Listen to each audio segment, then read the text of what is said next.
This continues an interview with Delbert Marks on February 20th, 2004 at the University of Tennessee in Knoxville, Tennessee with Kurt Peeler. And you were just saying about you were guarding these prisoners. He was a gunnery sergeant who ends up on the Bataan Death March. Yeah, he was in the Bataan Death March, and he stayed in and made a career out of it. And he went to Korea and got captured, and was a POW in the Korean War, and stayed in the Marine Corps, and went to Vietnam twice and had 5 Purple Hearts. And I think he was in like 32 years in the Marine Corps. He was all strictly Marine. And every time we'd have one of those conventions, he'd come up with a Marine Corps emblem, a tie pin, or something, and say, "Hey, I got something for you," And I can't think of his name. And you met him though when you were guarding, yeah. Because he wasn't a prisoner, was he? He was a POW, also, but I didn't meet him then until the convention. Oh, until the convention. Afterwards, yeah. Yeah. Yeah. Had you thought of staying in the Marines?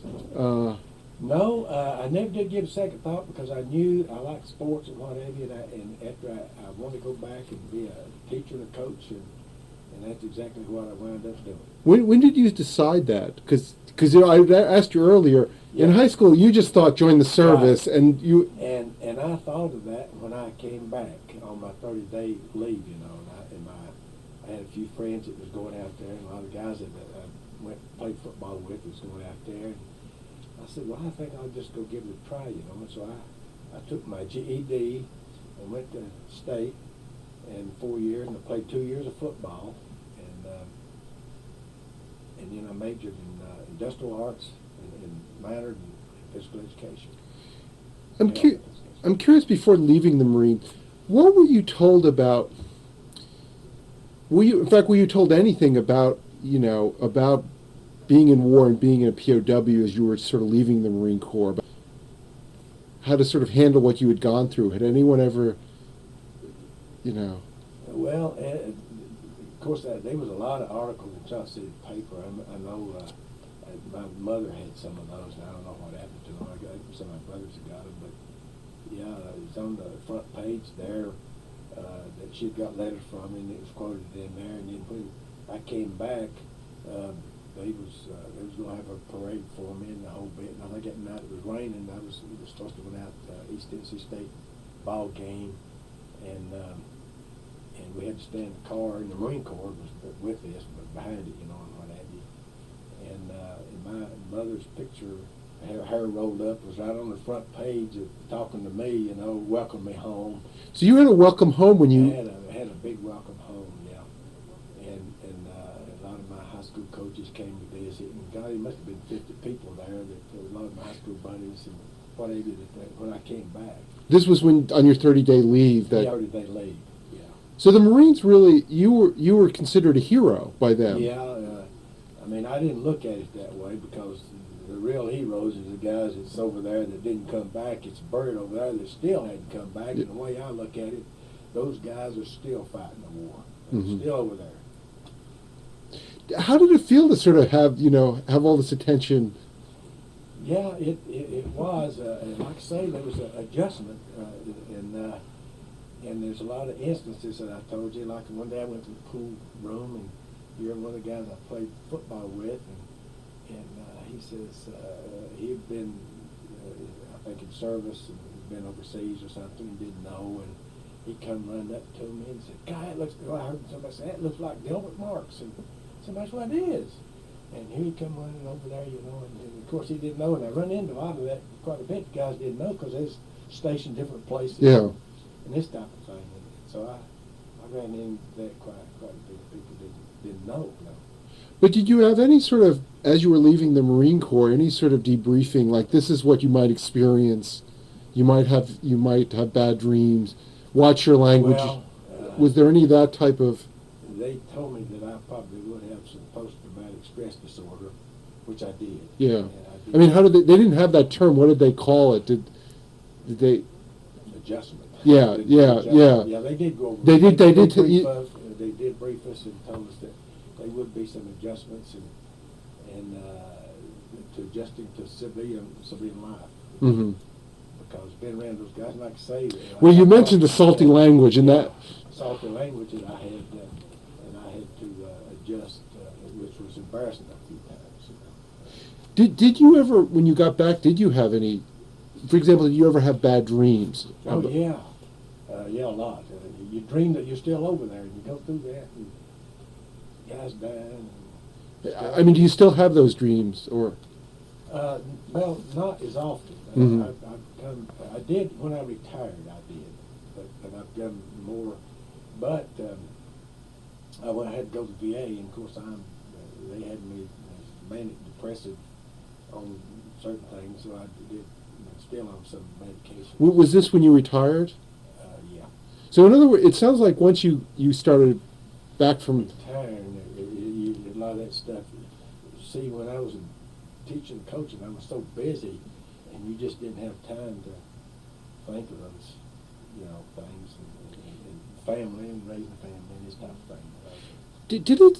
I mean, I have to confess, it surprised me how immediate for some people the war was. When I first started interviewing, I started really interviewing World War II veterans about 10 years ago, and my first, this is 50 years ago, and for some veterans of you, many of them had just retired because this was 10 years, and I sometimes thought the war for them was like last week. Yeah, Was that so? You had that sense when you retired? Yeah, when I retired, I had that sense. And a lot of that come back, and you remember this and that, and then of course some of your buddies you still correspond with, and they'll bring up names and places and things, and won't let you forget. A lot of you get calls at the middle of the night. A couple of buddies that went to visit each other, and they call you in the middle of the night. This type of thing, and there was a lot of that that went on.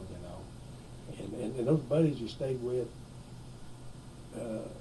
They're just like brothers because they had the hard times together, and I still correspond with quite a few. Did it surprise you that you had problems in retirement? I mean, was this a surprise? No, I didn't. That was a surprise. Yeah. Yeah, there was some adjustment there because all of a sudden so the psychiatrist told me, he said, you try to keep busy. He says, do you garden? I said, yeah. And he said, well, do more of it. Do you golf? And I said, well, a little bit. We'll do more and keep your time occupied. So I did. I started. So that was in retirement. And so I started. Since I retired from teaching, I got me a paint crew, because I was still young, and so I worked another 10 years painting and what have you, and stayed busy and all I wanted. So that helped, staying busy and working still. Were you? If you don't mind me asking, were you reluctant to seek sort of psychiatric help? Psychiatric help. Was there any of that? I'm a Marine. Marines are tough. Yeah. I think I was telling you about in Las Vegas when we weren't getting anything. So what they did, this came on national TV, and these congressmen all seen that and they said, God, I can't believe those guys not getting nothing. So they passed a bill back in '81 or something. Mm-hmm. And so they wrote me this letter for come in for a general examination and what have you. And I said, I'm sure I'm fine, So I didn't go. And these other guys said, hey, he said, go. And he said, they'll help you out and check you. And I said, nah. And so I didn't go until I retired, which was '86. That was like 5 years later. So I did, and of course it did. They helped, Well, because you were suffering from. I was having post-traumatic stress disorder. Yeah, I said it sure was, because all that stuff allowed it to come back, and you remember it seemed like the worst and not the good, Mm-hmm. I mean, the guys dying. Well, though I mean, if I don't, it's not exactly a very comfortable existence at the POW camp. I mean, what was the good? I mean, was there any good that? Well, since the bad was the guy, the marches and beating other Koreans, but the good was being turned over to Chinese and getting a little better food, and we did get started bringing even brought some ice skates in where you could skate on, and there was a few of them that did that. That was from up north, and we built our own basketball goal. And we started playing some basketball. This was after the guys started gaining a little bit of weight, and they started feeding us a little better. This was the second, going into the second year, and better treatment. In fact, they had, I don't know if you've heard this from many other guys, but they did have a POW Olympics. And this is where the officers and the sergeants and everybody competed, and it was Pyongyang. And I don't know, we was maybe, from what Changsong was maybe 35 miles from Pyongyang. So I remember I made the POW Olympics in basketball, and in football. And so what they did, we put these old cotton pads on in the summertime, and that was our football gear. And we played tackle, and so we played, and so I was picked for one of the teams to go and play the sergeants up in the POW. So you actually traveled to the other camp. So we traveled to the Camp 5, and we got in this boat, and I mean, it was this way all the way. With no motorboat. You were rowing. Rowing up there. And so we got up there, and we had the quarters where so we intermingled with the other camp that was in our own Camp 3. There was 3 companies in our own camp, and we intermingled with those. And a few other guys I became close with on that, because I remember one of them was named John Hancock, and he was a buddy of Doug Atkins at the University of Tennessee.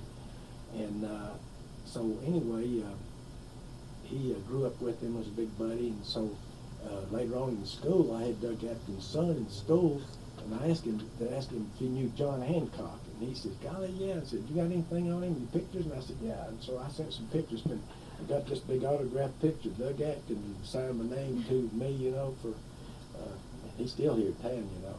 The guy's name is John Hancock. But anyway, on the POW Olympics, we played the sergeants in football, and I think they beat us 7-0.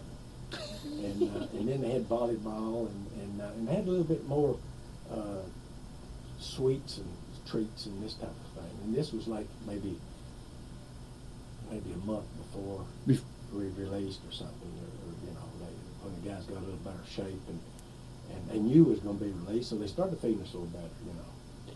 Was there anything about Chinese culture that intrigued you? I mean, admittedly, you're seeing a very limited group of Chinese, your guards and the officers. All of them were small. You very seldom seen a tall one, but we had one tall one named Leo. He was a guard, and he didn't speak English, but he learned some broken, and we always would joke with him and what have you. But they said that they were more serious on matters than in the way that we were, as far as, I mean, they didn't joke in this type. Maybe it's just their surroundings. Yeah. Or something. But you felt they were a very stern group. Yeah, more stern. Yeah, they were stern. You know, they didn't joke or this type of thing. But other than that, they didn't seem like they had the discipline, like, you know, as far as the army part, you know. The Chinese? Yeah, the Chinese. In what ways? Well, they, like in battle, you know, a lot of them, there were so many of Chinese that a lot of them didn't even have rifles. And when they would get killed, then they would get the other one's rifle and what have you. And they would blow a bugle before they would attack at nighttime. That in advance, you know, let you know they're coming. And certain those things, like, and they would keep coming and knowing they're getting killed. I mean, and I know one machine gunner who would become a good friend of mine. He said, golly, they were just falling everywhere and they kept coming, you know. That's not smart tactics, you know. So I don't think they were well disciplined as far as. But what about the guards in camp? How disciplined were they? They were disciplined. They would challenge you. If you got too close, they would. And in fact, if you had to go to the bathroom at night, you'd have to say Benjo. That's is that latrine Korean or is that Chinese? It must be Chinese. It must be Chinese. Benjo, and they'd say okay, you know, so we could go. So they wanted to know if after dark, anywhere you went, you know, they wanted to know. But yeah, of course we didn't associate with them that much as far as other than the English interpreters, and I think one of them had some training over here, part of his education, and he spoke well English. What about North Koreans? Were they a disciplined group? Or? They were disciplined group, but they were inhumane. They were very cruel. They would kick you and smack you and and different things, and I'd say all the guys at one time or the other went through that. I mean, it wasn't one that escaped from being mistreated under Koreans. When did you start going to POW conventions? You know, that, let's see, I think it must have been 25 years later or something. Mm-hmm. What prompted you? I mean, because you mentioned the 81 that you were at. What, was that your first, or? No, it might have been early 80s at first. Yeah. Yeah. So it was roughly Yeah. a little bit before retirement. Yeah. And Were you prompted to go? I mean, what spurred? well, after I found out they was having it, then I wanted to go. Yeah. Because it's to see some of the guys that I hadn't seen. Yeah. You know. And that was what prompted me to go, because I knew that some of them was going to be there. In fact, when one of them had called me, and I didn't need, and when we got there, I ran into about 4 or 5 before we could even get to the convention, and we stayed out there in the parking lot talking and reminiscing, and you reminisce the old, the hard times, and made a joke out of it, because, you know, where 2 guys, one of them weighed 80 pounds, the other one weighed 90 pounds, he'd trip over his leg and wanting to fight. You know, and he'd take one swing and he'd fall on his face, you know, because you'd laugh at those things, because it seemed like the guys was more on the edge when they were down like that. They were more on the edge. Is there anything you don't talk about at the reunions? No, they talk about everything. They talk good. How do people feel about the progressives now? They still feel the same. Yet today, if they had a choice to sock one of them or something, they probably would. And they didn't feel safe coming back. In fact, this Charles Webb from Florida, he tried to come. I think he went to Poland first, and tried to come back, and they wouldn't. And see, those 2 or 3 that came back, they put them in jail for a couple of them, 2 or 3 years. Mm-hmm. And what have So you. progressive has never come to the reunions. No, golly, no. Yeah. Never. But I got a report here on one of the magazines that out of the 21, I think about half of them are dead now anyway. Mm-hmm. Well, passed on. But they had some hard adjustments, because they wanted, didn't want people to know, and they'd go to a different town and get a job, and I read for a couple of them. One was highly pretty successful, but most of them didn't do well after they got back, you know, and they wouldn't, and that Veneris, that from Hawthorne, he was from California, he came back and visited a couple of times, and I remember reading a story about him, and he was on the national news, and he said that's the only reason why he was going back was because he had 6 children over there, and he was a Greek, and I remember him real well. Did you ever join any other veterans organizations like the American Legion or VFW? The VFW, I had a lifetime membership when I was in Johnson City with VFW. Mm-hmm. And since I've been down here, since I'm a golfer and what have you, I just don't have time for. Mm-hmm. Now I do belong to Smoky Mountain XPOW, and I go to that occasionally, and I don't go that like I should, but I still go to the conventions. I don't go to all of them, but it's once a year. And this year it's in Kentucky, just across the border there in Covington, I think. So I signed up for that one already. I want to ask. Yeah, here in Knoxville one year, and I was the only POW here in Knoxville, and golly, on the whole, we had something like 800 that come in here. I've heard about the. Yeah, and Bill Norwood, you know Bill. He came to our Celebrate Freedom, and he's just a really genuinely nice guy. Yeah, he is, and he and myself, and we just about run the whole thing. We did the whole work, and it's about 800 that come in here, and we had to line up everything and sell a few ads, and so we did a lot of work trying to get it here, but we had a good turnout. I'm sure it's a question. I want to ask you about going back to college and teaching a little bit. I want to sort of, in a sense, ask you just a little more about sort of your the POW coming after the war.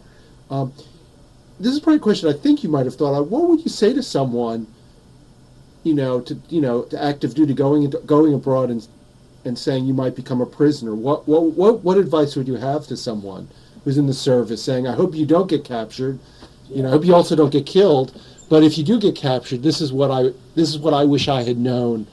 Well, I want to tell them to do like I did, act dumb, and tell them something that that maybe beyond belief, but they would believe it, and don't give them anything that they think could use against especially your location where you was or anything, and you can just act dumb on everything that you didn't know, the higher ups and handle all that, but the main thing is the discipline part, be a reactionary, but you can only go so far. You got to compromise. So you got to be smart enough to compromise on how far to go, Mm-hmm. and still be treated right. Because some of them was mistreated pretty bad. That was reactionaries, especially on the Koreans. I mean, they got killed. So I would advise them to be able to compromise Mm-hmm. without hurting your own military. It seems like it's a hard thing to pull off. That would be hard, but yeah, is to give them, because otherwise they give you ultimatum, either that or they're going to shoot you, Some of them got that, and some of them did get shot that way, but that would be, and every case would be different on you, depending on your rank. It would be on your rank, and if you were in a field that they knew you knew something, it would be harder on those guys than it would be maybe like me, infantry or.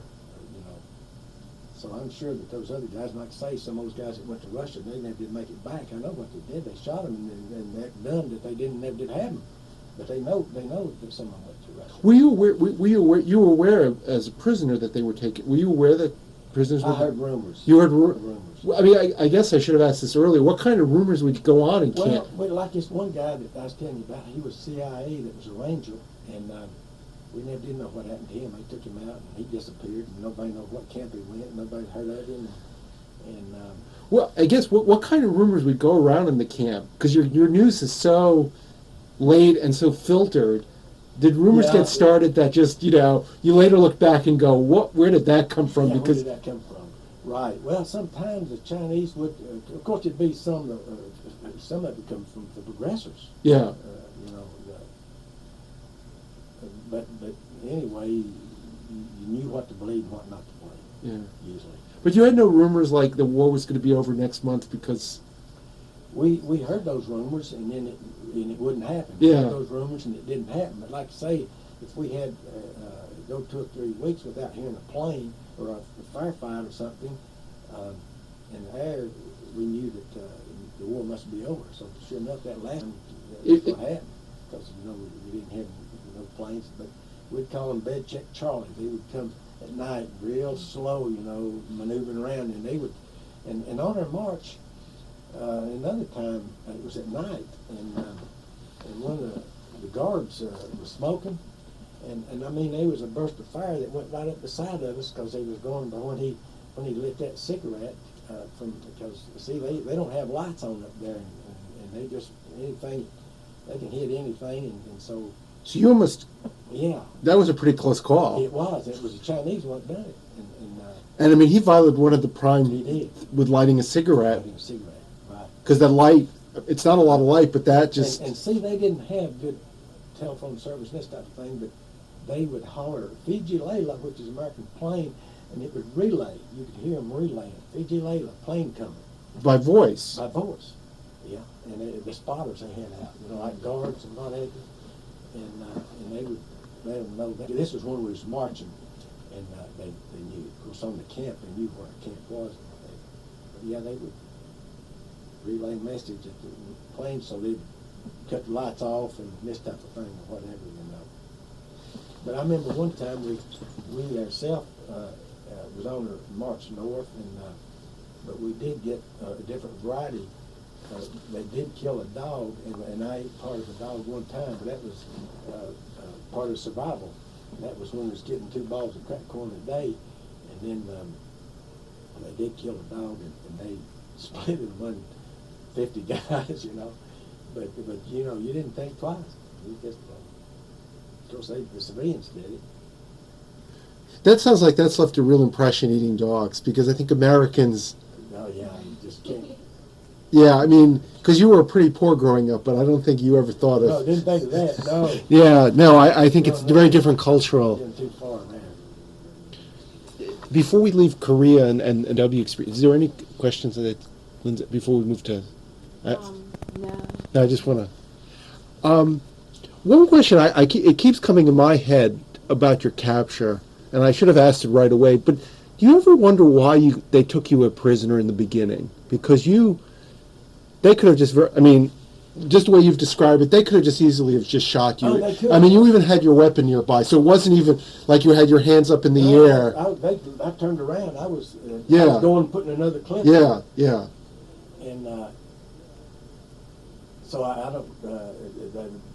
They know that if they get a prisoner, they're going to try to interview him and try to get Yeah. something. That's what we sometimes see. The Marines will send out a patrol to Yeah. capture somebody purposely just to bring back and to interview them and what have you.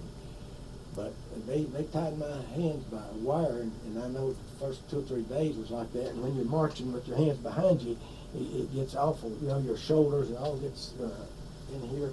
But back the first 3 days, it was like that. Just the other group, there was 6 of us in all, and then we had more guards. You know. So you think you were taken prisoner because it was an interrogation? That I would say that's probably what it was, Yeah. because North Koreans could easily shot me. Yeah, no, I mean just the way you've described it, it wouldn't even. I mean, it would have been even. Nobody would have questioned it. Well, I mean, even more. I mean, already one dead Marine. Yeah. And Well, I mean, it wasn't even. As I said, you didn't even have your hands up in the air. No, You were. I didn't have. I just turned around and there they were. Yeah, I mean, even from their perspective, because you were ready to They continue. seen me evidently because we Yeah. was close. See, we was about 40 yards out in front of the others, and the first thing I was trying to do is get rid of the charges that I had, and of course they're made so that the weapon, wouldn't set them off in those cases. So, but anyway, I was trying to get rid of the charges, and I slid back that hill. And I was stunned. I got a Purple Heart. I got some scars on my back, and it took me a long time to get all that out of the side of my head. The shrapnel, small piece of shrapnel, it was a concussion grenade. And they were just throwing them like mad, just. When did you said it took a while for the shrapnel to get out? Were you taking It was it? kind of working itself out. I had little pieces of Little metal. pieces would literally work. Yeah. How long did that go on for? I'd say for a couple of weeks. Mm-hmm. So I just, on the side, there was blood coming down, but I was lucky that it was close, It took me, my ears rung for some time. Do you have any hearing loss from that? They checked me, and I do have a little hearing. Yeah. So I got I think a little disability on that, a little bit. What was it like to go back to college after leaving the Marines? Well, I tell you what, I went on the football team, and that was the hard part, because after going through what I did, and we started running 100-yard sprints and this type of thing, but I love football, and that was going to be my major, so I stayed with it, and did quite well in it. But I was going through a lot of, when you're in college, and I would, if I'd stayed, I would have been playing first team my last 2 years if I'd stayed. But I was out partying and coming in late, and we was having tour-days and what have you, third year. And so I said, this is just too much, So I just. At the time, did you live on campus or did you live at home? I lived at home, and I was on a GI Bill. That's how I was paying bills. I was on GI Bill. Were your siblings there too? Were they still at home? My kid brother went in the Air Force. He was a tower control operator. And my brother got out of the Navy, and he was at home, and just he and my sister's all married, and my older brother's married and gone. So just my mother, and so we helped take care of her, And so my kid brother was in the Air Force. He came back, and he was going out East Tennessee State too. And it just dawned on him. He says, golly, I'm going to graduate and go to this and teach school for, what, it wasn't much, And so he went back and was a tire control operator and started out double what the teacher was making, and he made a career out of it as a tire control operator, bringing planes in and what have you. Yeah, Well, so he was a controller. he was a controller, and he did well at it too. Yes, he did. Yeah, a teacher's just. But you know, you don't do it for the Yeah, no, yeah, money, no, you just do it for the love. And I did. I love kids, and I always did, and I had a good rapport with kids, and so that's one reason why that I want to continue in that sport, because when I was doing a part-time coach while I was going to East Tennessee State. Where was the part-time? It was a Stratton midget league, and they was the Park and Recreation Board was paying us, and I was a head coach there for a couple of years for them, you know. And so that kind of helped me get in the coaching part. But I got, when I graduated, I went to East Tennessee State. I went to Sulphur Springs High School, which is outside of Johnson City in the county, and I was a head track coach, and I taught industrial arts and history, I think, industrial arts and history. And then I worked there only half a year, and I got about a $1,500 raise to come to Knoxville. So I came to Knoxville and started out at Christenbury Junior High in '59, and I was there about 1 year, and they was building a new school called Willow Springs, and so the principal took me with her, and we went over there, and I coached football, basketball, and track. And so we had some real good years. And so they built a new junior high, Northwest Junior High, over where I live. So I transferred over there because it was closer. We had 2 undefeated teams. And so the high school was after me, so I went to Central High School for 2 years, and I was offensive coordinator there. And then I got the head coach at West High School, here in Knoxville, at West High School, and I was in it about 17 years in all coaching. I was there about 4 years, and I decided to get out of it because a job opened up at a night school teaching industrial arts, and so I got out of that, and I was doing that part-time and still teaching during the day, as a supplement to the coaching part. So I stayed in it. And then while I was at West, I was coach of the year 1 year. We had one real good year. And I lost 2 ball games, I believe, when I was at West High School. Well, you mentioned the rapport you had with your students. Why do you think it was so good? I guess the way I was raised, religious, and had a lot of friends growing up, and we had a lot of buddies at school, and I just had a good rapport with people. And I always had good rapport with the students, and of course back then you automatically had discipline. So I didn't have any discipline problem except maybe in the last couple of years. Well, when did you retire? I retired in 1986. So you didn't have any discipline problems in the late '60s or '70s? No, I didn't have any. I sure didn't. Now you're not romanticizing the past. Because you haven't in most of the interview, but yeah. I partly because I think some would look at this and go, you didn't have discipline, say, in the early... Some of them found out I'm ex-Marine, I think. But the saying is that you start out rough, hard, and then you let up. You can't start out easy, and then get stronger, it don't work. So I would kind of start out, and then I would let up, and then have a good rapport with them that way. My class might be able to identify with this. Well, that's true. Yeah, no. I've learned this in teaching. I've also learned it. It's better to be the Attila the Hun in the first 2 weeks than really soft, because you can't go the other. You can't go the other way. That's right. Yeah. So you might have been, as a coach and a teacher, pretty tough. It sounds like when people reported for practice, that was pretty tough. Yeah, I was pretty strong disciplinarian because I learned that in the Marine Corps. Because if you're not a disciplinarian, you don't have a home life, you don't have a military, a government, it just goes right on in teaching. Any phase of life, you got to be a disciplinarian to be successful. And it carries on even after you retire. Like you say that you go and still walk and work out and different things. Well, you know, it's awful easy not to, but you become a disciplinarian and you feel guilty if you don't, you know. So I've just kind of raised that way, and then part of the Marines, and then playing football too. Lasted a short time, but what you learn, the friends and what have you, and we carry that on. A lot of our buddies that we meet up there once a year, you know, and they show up, they come in from, and we got one of them that drives a big Rolls Royce in, and he's got about 7 cars, and we take it out, picture of it out there in front of the cottage, you know, and people gather around looking at it, you know. It's got, but you have to have a good rapport to be successful in teaching, and I tried to follow that, to be fair and not show partiality toward the blacks or anyone. I just tried to treat them all the same, which I did. Well, because when you had gone to school, it was still segregated. Yeah. What was desegregation like? You were also teaching when desegregation. Yeah, I was at Weddell's when that happened back in the early '60s, and I got them, and like I say, I treated them all the same. And some of them they played football, and I still run into some of them today, and they, you know, still respect me and what have you. And like I say, I try to treat them all. In fact, when I retired at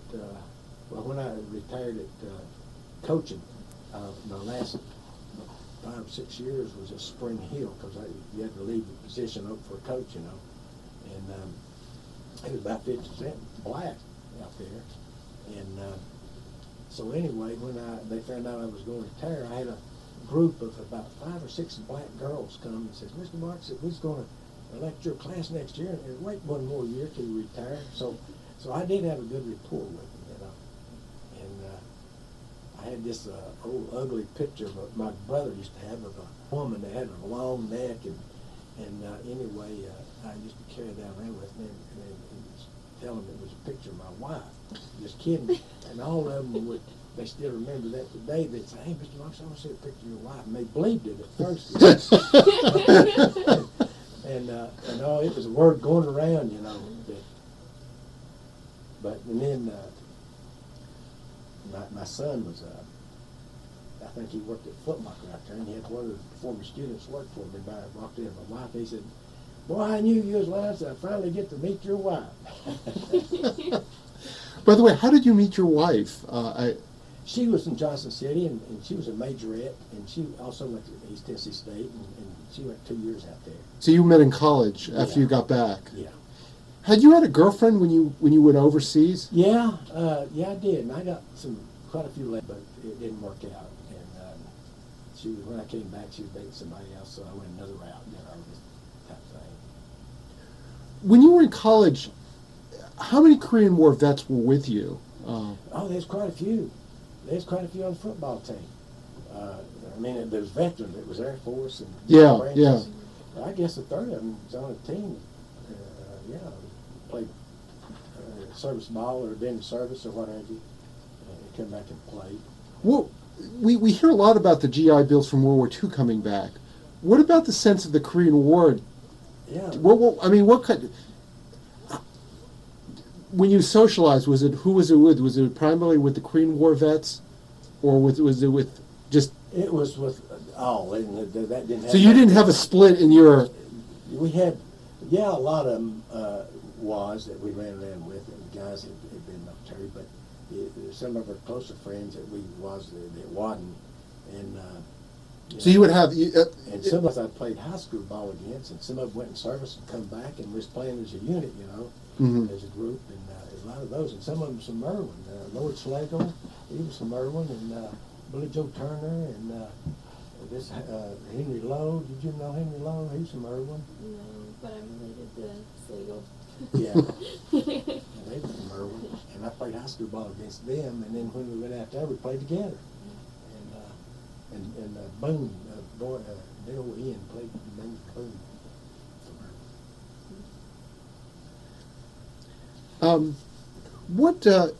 Particularly when you took history classes in college, how many people knew what you had got? I mean, admittedly, you had quite a welcome home. No, that's something I didn't do.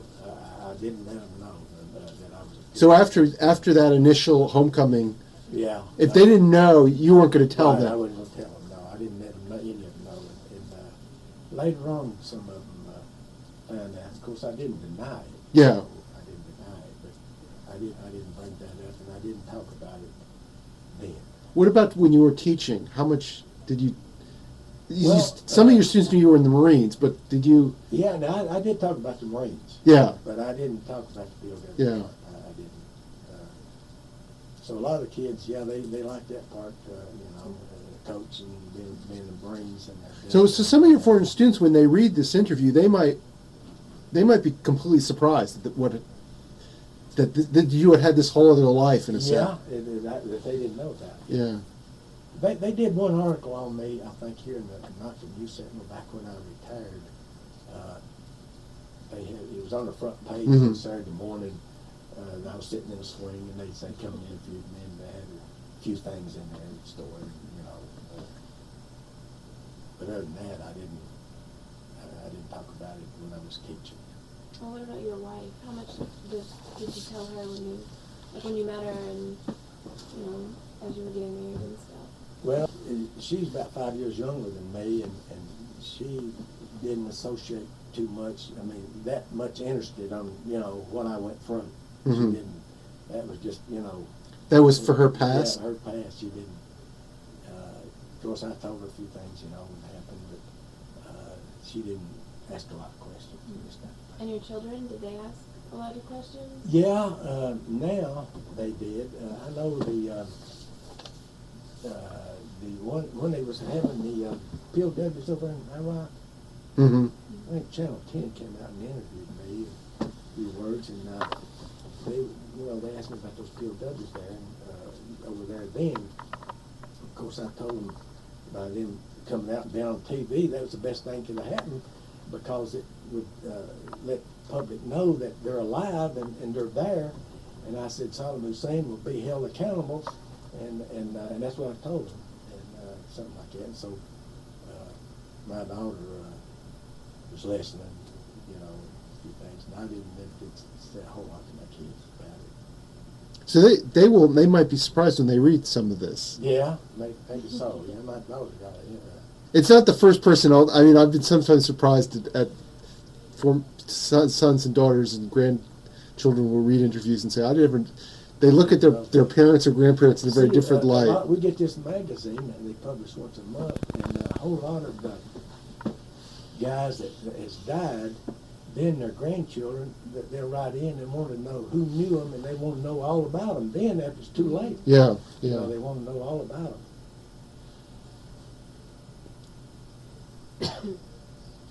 them. There was a question on the tip of my tongue, and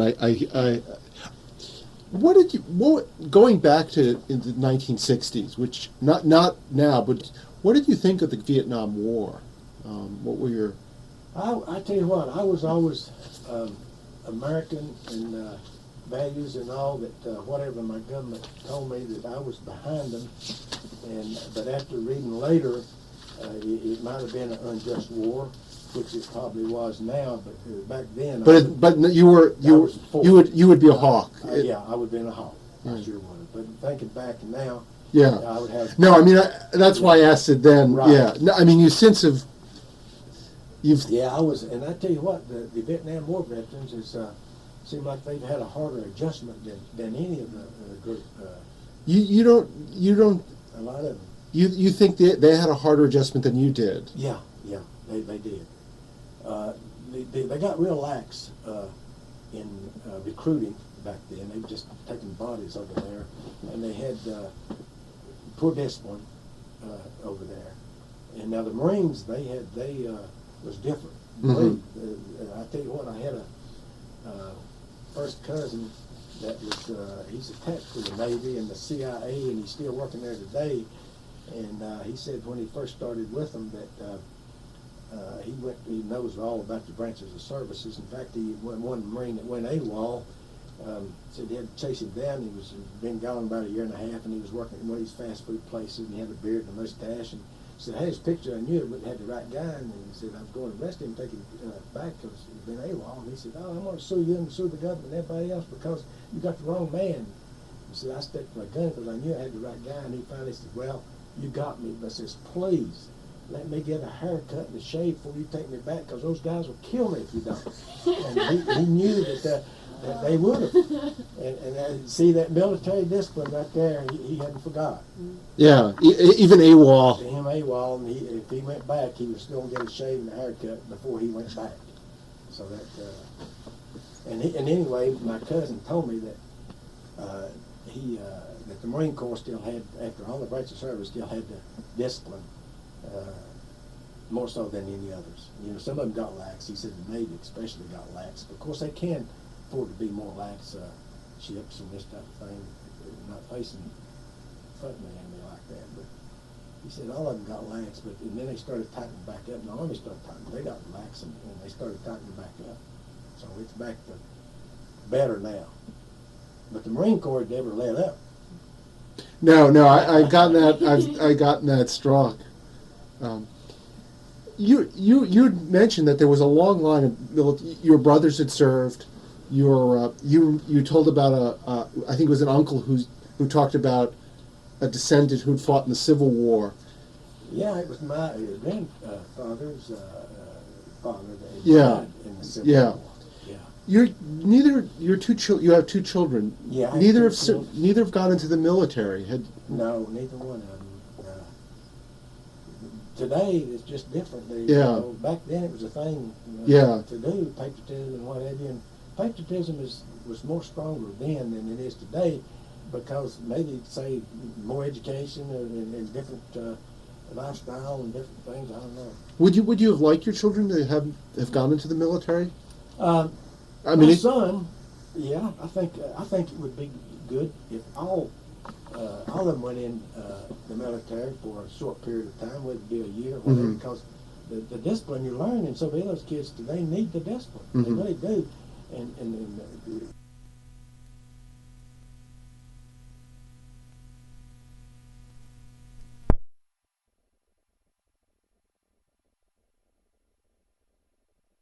a year or something, you know. The idea. So you would like the idea of military service? I sure would. Well, you had mentioned that you'd been an FDR Democrat growing up, and Harry Truman, but you're now a Republican. When did you? I'm more Republican now. Yeah. I voted for Bush, and I guess I'll vote for him again. When was the shift? When did you voting more Republican? Well, one thing, some of the things that the Democrats, I mean, one of them was pushing the homosexuals in the military, and I mean, that's one big thing. Yeah. And I don't, I'm just for leaving it like it was. If they can want to be in there, fine. But just leave it like it is, no tell, what do they call it? Don't ask, no tell. Mm-hmm. Yeah. And I believe in leaving it that way. Because they did have some problems later on that it was more out in the public, and it shouldn't be, you know. I mean, I think they have their rights and what have you, but I don't think that it should be out in public as much, you know. Well, maybe I should back up and ask you maybe in a more direct, or just to date it more. What was the last Democratic president Democratic president? Carter. I voted for Carter. Yeah. So that's the recent. Yeah. I mean, Carter. That's not that long ago. I voted for Reagan both times, but But Carter in '76. Yeah, I voted for Carter in '76. Mm-hmm. How did you feel about Richard Nixon? That might be another. Yeah, I liked him. So I mean, in '72, was it Nixon or McGovern? It was Nixon. Yeah. Yeah, it was Nixon. I liked him. I thought he did a good job, and I still like him. Yeah. What about LBJ? Well, he was a little bit wishy-washy, I thought, and him calling the shots from the basement of the White House. But in '64, was it Goldwater or LBJ? If you could, yeah, that's going back further too. So I understand.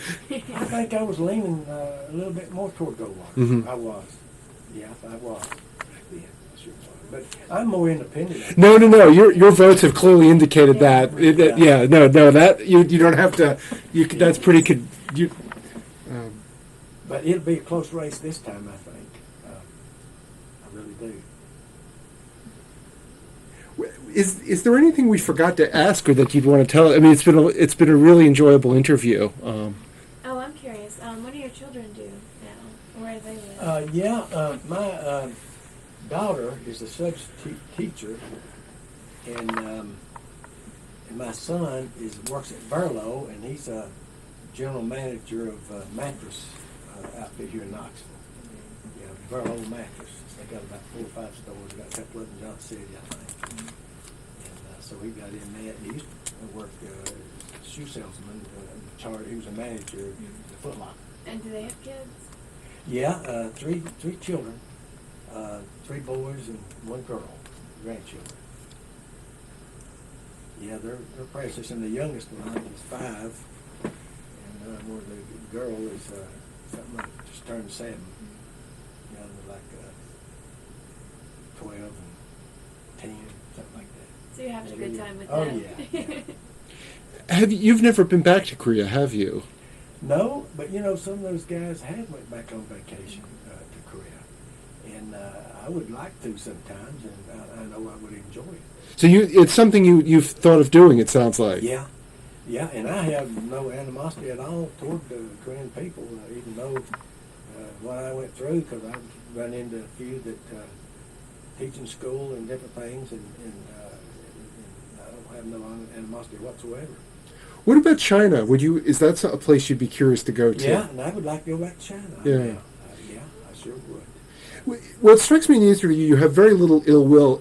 I don't want to put words in your mouth, but it sounds like you have very little ill will towards the Chinese compared to the North Koreans. Now, the North Koreans I do. Yeah, but, yeah. But the Chinese, they did have a lenient policy, and I go along with what they were trying to do. Of course, they were trying to convert us and trying to keep us, Yeah. and we had to go through that brainwashing part of teaching the strong of communism and the bad parts of capitalism, and all Americans was capitalist, capitalist. But we knew better. We knew what was going on. If you did get to go back, is that something your wife would want to go do with you, or do you Oh, be more yeah, interested in she going with would your be. buddies? I would be more interested in going with my buddies, Mhm. I guess. Yeah. Because some of the guys have been, some of them, quite a few of them went back over there and visited some of the sites of where they were, and especially the Punch Bowl area. It's right on the 38th parallel in Inji, where I got captured there. I think it swings up over the 38th parallel there, partly.